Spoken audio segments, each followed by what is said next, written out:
It's Monday, and you know what that means. It's time for another unboxing. And this week we have a case. Yes, it is a case. It's not just any case, it's an Anbernic case. And you know how I actually like my Anbernic cases. So I don't know if the camera's picking it up, but you can see a D-pad, you can see some thumbsticks, you can see some face buttons. I actually kind of like how it looks, nice and subtle. And I also like this strap because you can absolutely wrap it around your wrist and make it a little bit tighter. So it's like a Wiimote situation and carry it that way if you want. But you can also do this, and now you have a nice handle. So it depends on how you want it. Now, the device isn't in here. It'll be inside the box still. So if you're curious what it is, the RG477M. And let's find out what it looks like right after this.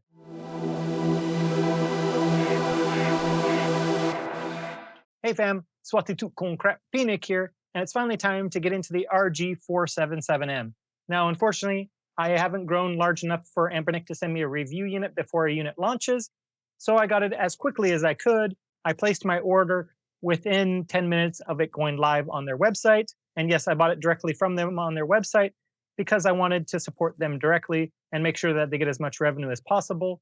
Whereas, of course, somewhere like AliExpress would be accepting some type of royalty. I'm not sure what they actually accept from the people that sell on their website, but I wanted Anbernic to get as much money for me as possible.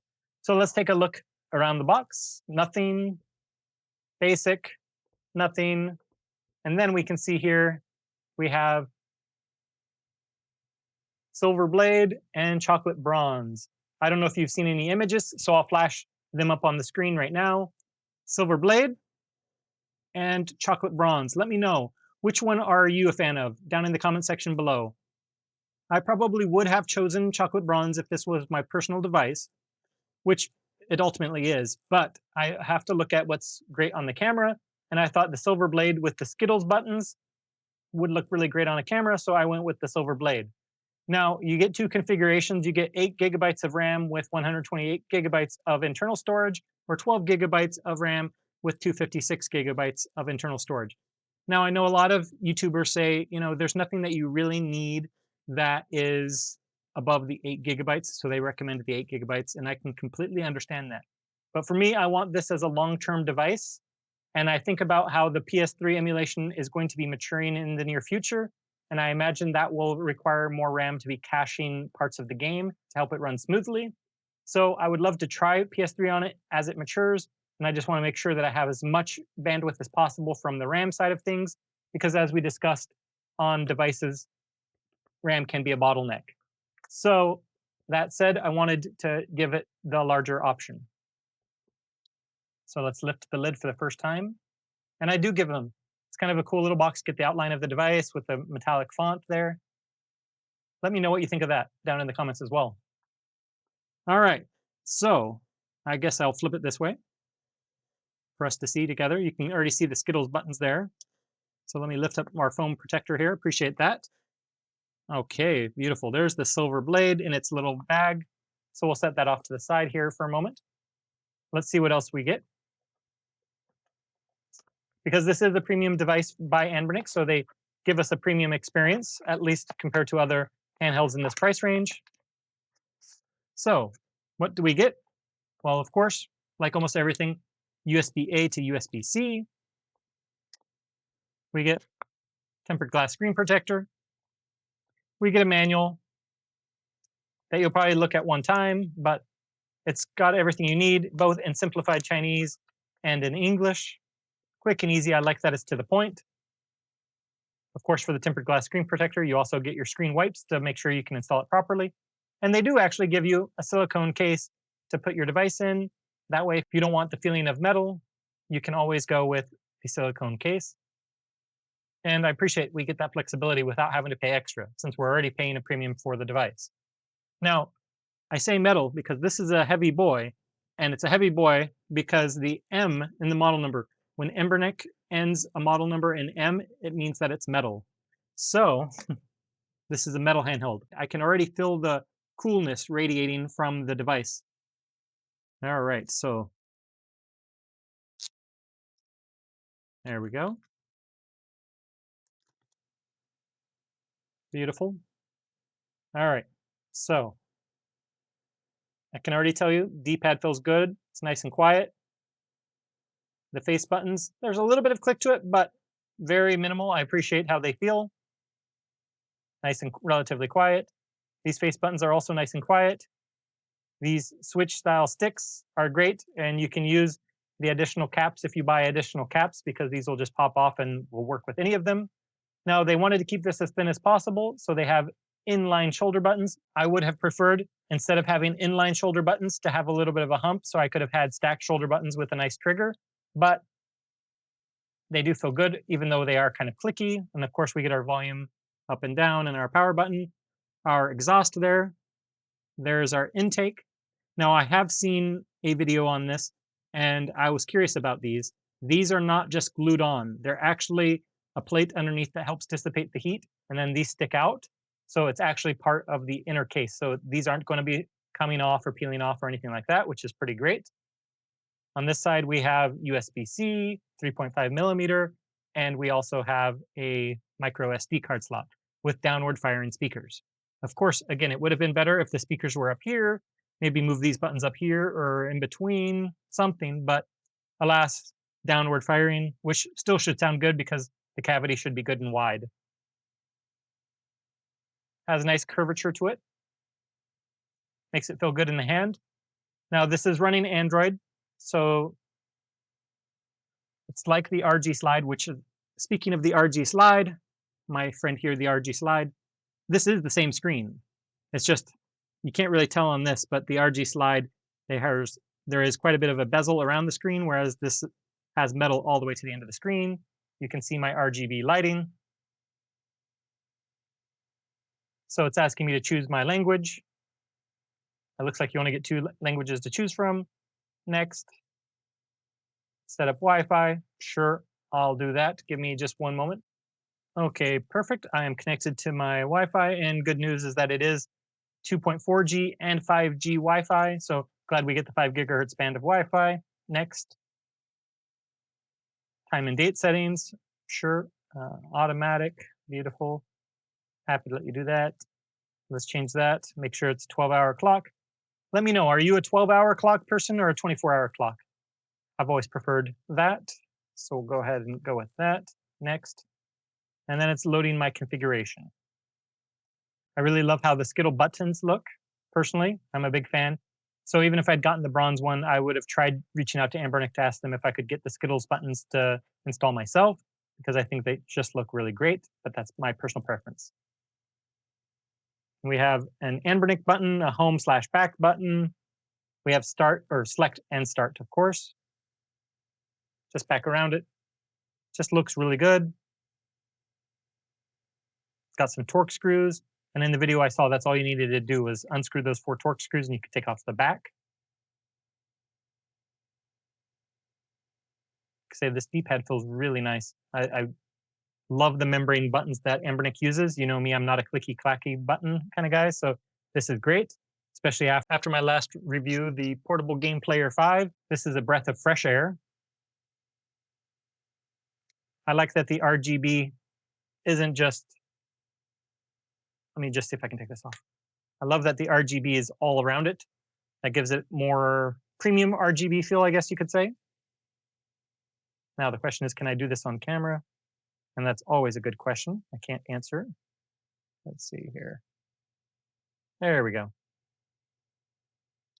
But as I mentioned, I do have additional sticks, so I can use those other sticks and replace it, like the ones I got for the AYN Odin 2 portal. This is taking just a moment, so we'll let it run its course and I'll be right back. Welcome back. As you can see, it just finished up, so I'll go ahead and go in system. And this live wallpaper looks just like it did on the slide. And you can see we have Anbernic AI, we have RetroArch pre-installed, Moonlight for streaming your PC games, and then we have some emulators to help you run it. Of course, the nice thing is RetroArch has a lot of emulators built in, but some things like Simu run better if you have the native app, so it's available to you there. Of course, you have the full Google Play Store. You have your gamepad tester. Let's just make sure I have a good gamepad here. Yeah, looks like I can just make subtle changes. It's noticing it very well. All right, click, click, click, click, good.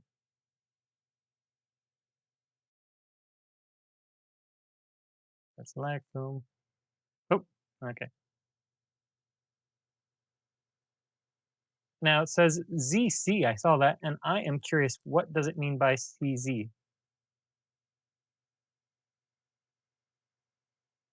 And I'm trying to see if I can press that in any way, but no.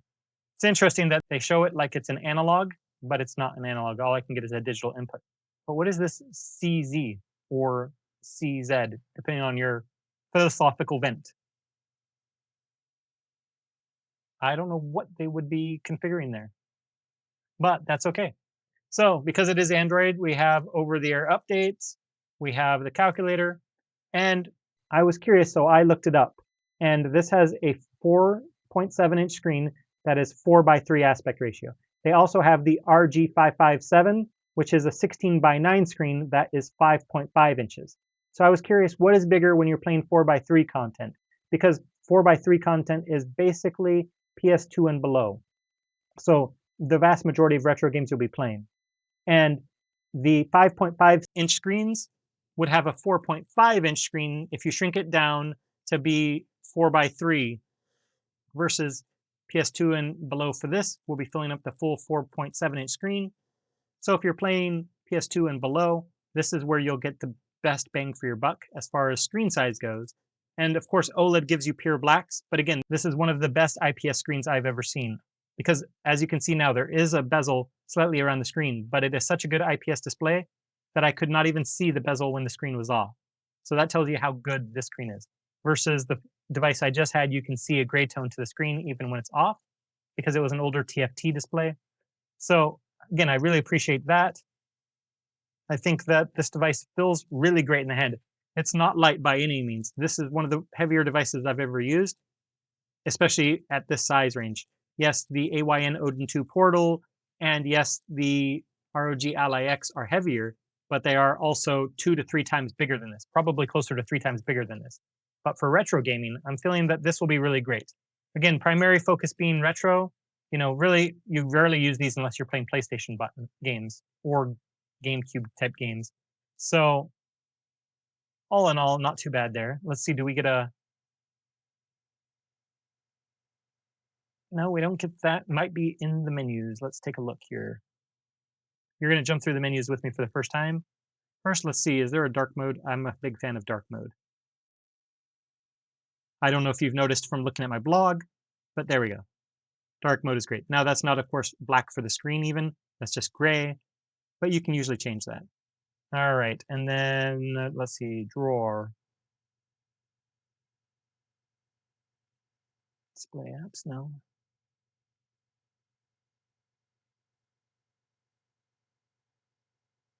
I'm just taking a look here.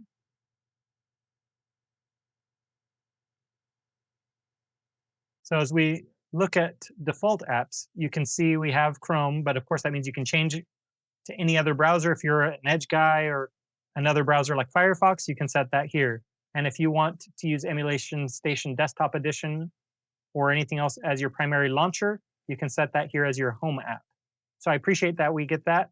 And with the recent changes to Emulation Station Desktop Edition, where you can launch any Android app from it, it really becomes a full-on proper launcher. But again, if you prefer a different launcher that you've been using for years on your Android phone, you can absolutely do that as well. Just trying to see if there's any type of app drawer. I'm not sure what they would call it.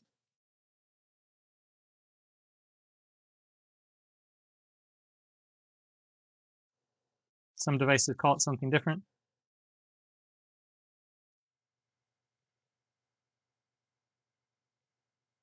I'm not sure. I don't want to keep you going and watch. I'll find it in like 2 seconds. But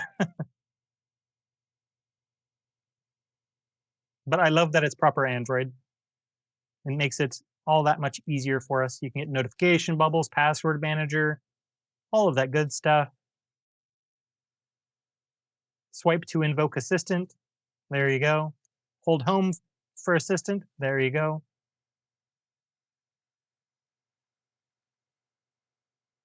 So again, I'm not sure. I'll have to do some digging. But if I find how to do an app drawer, I'll tell you how to do an app drawer in my review. And as always, please let me know down in the comment section below what games you'd actually like to see me test, or to know if I've tested and what type of performance we're getting out of it. I've had people ask for the Action Pi, and I've been really busy with work, but at the same time trying to make videos for y'all.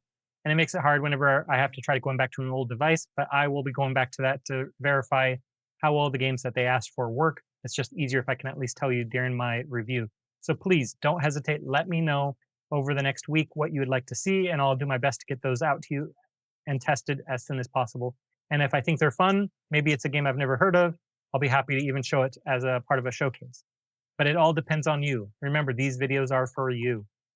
So apparently it's 12:52 when it's really much later than that. But that's okay. I'll tell it to fix its time shortly. So until next time, this has been P. Nick.